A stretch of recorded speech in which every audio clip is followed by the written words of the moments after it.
Last night on the Ole Miss campus, University Police was notified that students had left their residence halls and engaged in what is now being called a protest of the presidential election. More than 400 students took part and 2 arrests were made, one for public intoxication and the other for failure to comply with police orders. Eyewitness accounts of the incidents vary, but no violence, injury, or property damage occurred. The University Police Department responded quickly in returning students to their residence halls, and they confirmed hearing racial slurs from students. The university is responding to this incident, condemning it as immature and uncivil. Social media, primarily Twitter, is being blamed for last night's event. Our very own correspondent, Margaret Morgan, was there last night at the protest. Margaret, what can you tell us about these protests?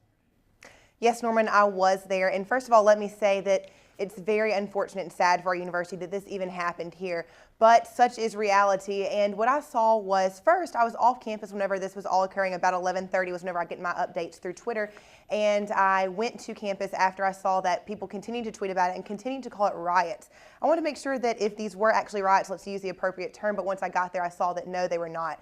When I got there, the UPD had already approached the situation. There were about 300 students gathered around the 4 corners there on Rebel Drive by Kincannon Hall, yelling, screaming.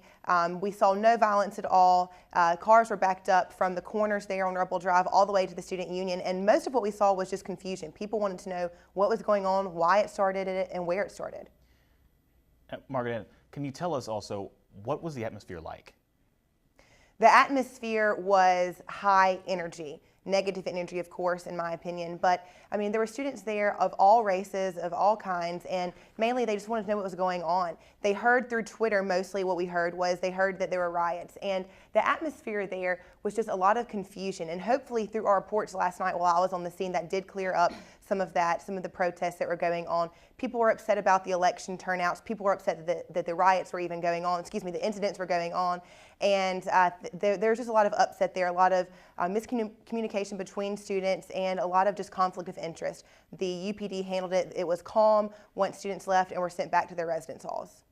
Chancellor Dan Jones took no time to release a statement about last night's event. NewsWatch spoke with Jones about his feelings towards it. Disappointed. I'm disappointed in the behavior of some of our students. As always, I'm happy in the way other students on our campus have responded to this. You know, this has been condemned by so many people. The use of racial hate language is something that we don't want on this campus. The university doesn't want it, and the vast majority of our students don't want it. And talks about how significant the event is related to the university celebrating 50 years since Meredith's racial integration. You know, when this kind of progress takes place, there are people who inappropriately respond to that kind of thing.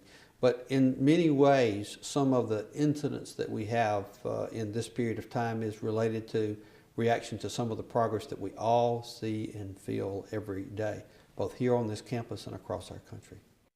Here's his message for the students of Ole Miss.